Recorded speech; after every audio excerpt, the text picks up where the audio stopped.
পনিরের এই রেসিপিটা বানানো যেমন তাড়াতাড়ি হয়ে যায়, খেতে তো ভীষণ ভালো হয়। একদম অল্প কয়েকটা উপকরণ দিয়ে কিন্তু দুর্দান্ত স্বাদের পনিরের এই রেসিপিটা আপনারা বানিয়ে নিতে পারবেন। রুটি, পরোটা সবকিছুর সঙ্গে কিন্তু খুবই ভালো হয়। তো দুধ পনির বানানোর জন্য এখানে 200 গ্রামে যে পনিরটা হয় সেটাই আমি নিয়ে নিয়েছি। আমলের যে পনিরটা পাওয়া যায় আমি সেই পনিরটাই নিয়ে নিয়েছি। এবার এটাকে ছোট ছোট টুকরো করে কেটে নিতে হবে। আমি এরকম কিউব করে কেটে নিয়েছি। এবার একটা মশলা বানিয়ে নেব। একটা মিক্সিং জারের মধ্যে 1 টেবিল চামচ দিয়ে দিলাম সাদা তিল, আর 1 টেবিল চামচ দিয়ে দেব পোস্ত দানা, 5 থেকে 6টা মতো দিয়েছিলাম কাজু বাদাম, আর 3 থেকে 4টে মতো এখানে কাঠবাদামও আমি দিয়েছিলাম, 2 থেকে 3টে মতো দিয়েছিলাম কিশমিশ। এখানে কিন্তু চারমগজও দেওয়া যায়, আমার হাতের কাছে যেহেতু ছিল না সেই কারণে দিইনি। ওটাকে খুব ভালো করে ব্লেন্ডারে ব্লেন্ড করে নিয়েছি। এইদিকে আমি একটা ফ্রাই প্যানে দিয়ে দিলাম ঘি, মানে বাটার দিয়েছিলাম, চাইলে ঘিও দেওয়া যায়, তবে আমি বাটার দিয়ে ভেজে নিয়েছিলাম। 2 থেকে 3 টেবিল চামচ বাটার দিয়ে খুব সুন্দর মতো করে পনিরগুলোকে ভেজে নেব।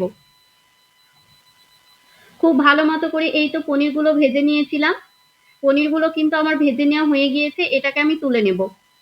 আপনারা চাইলে কড়াইটা চেঞ্জ করতে পারতেন। আমি কিন্তু সেম কড়াইয়ে আমি দিয়ে দিলাম 3 থেকে 4 টেবিল চামচ সাদা তিল, আর 1 টেবিল চামচ দিয়েছিলাম বাটার। এবার গরম মশলা মানে লবঙ্গ, এলাচ, দারুচিনি আমি একটা করে রেখেছি সেটাই দিয়ে নিলাম। একটু নেড়ে চেড়ে নিয়ে তিল আর পোস্ত দানার যে আমি মশলাটা রেডি করে রেখেছিলাম, মানে পেস্টটা রেডি করে রেখেছিলাম, সেটাই দিয়ে দিলাম। টেস্ট অনুযায়ী লবণ দেবো। লবণের পরিমাণটা কম রাখবেন, যেহেতু এটাতে বাটার গিয়েছে আর বাটারে এমনি লবণ থাকে। টেস্ট অনুযায়ী লবণ, 1/2 টেবিল চামচ লঙ্কার গুঁড়ো আর 1/2 টেবিল চামচ কাশ্মীরি লঙ্কার গুঁড়ো দিয়েছিলাম কালারটা খুব সুন্দর আসার জন্য।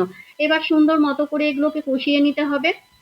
গ্যাসের আঁচটা মিডিয়াম ফ্লেমে রেখে খুব ভালো মতো করে কষিয়ে নেব। 1 টেবিল চামচ দিয়ে দিলাম চিনি, একটু মিষ্টি মিষ্টি হবে, খেতে কিন্তু খুব ভালো হয় এই মিষ্টি মিষ্টি হলে।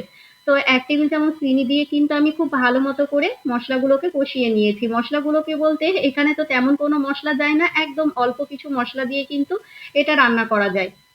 2টো কাঁচা লঙ্কা দিয়েছিলাম, মাছ দিয়ে চিড়ে নিয়ে দিয়েছি।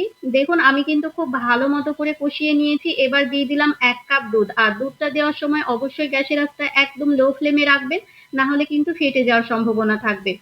তো 1 কাপ দুধ দিয়ে আমি খুব ভালো মতো করে দুধটাকে ফুটিয়ে নেব। যেহেতু এটা দুধ পনির হচ্ছে সেই কারণে দুধ দিয়ে রান্নাটা আপনাদেরকে করতে হবে। দুধটাকে আমি খুব ভালো মতো ফুটিয়ে নিয়েছিলাম। দুধটা যখন ফুটে আসবে ভেজে রাখা পনিরগুলোকে দিয়ে দেবো। একদম সিম্পল উপকরণ দিয়ে কিন্তু দুর্দান্ত হয় খেতে। যারা খেয়েছেন তারা তো জানেন, আর যারা খাননি তারা একবার হলেও কিন্তু এভাবে বানিয়ে নিতে পারবেন। এবার 5 থেকে 6 মিনিট ফুটিয়ে নিলেই কিন্তু হয়ে যাবে।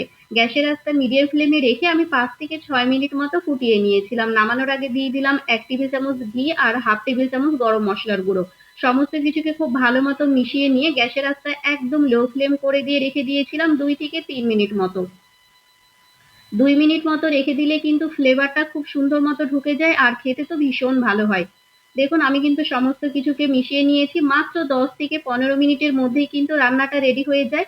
এই তো দুধ পনির কিন্তু আমার একদম রেডি হয়ে গিয়েছে।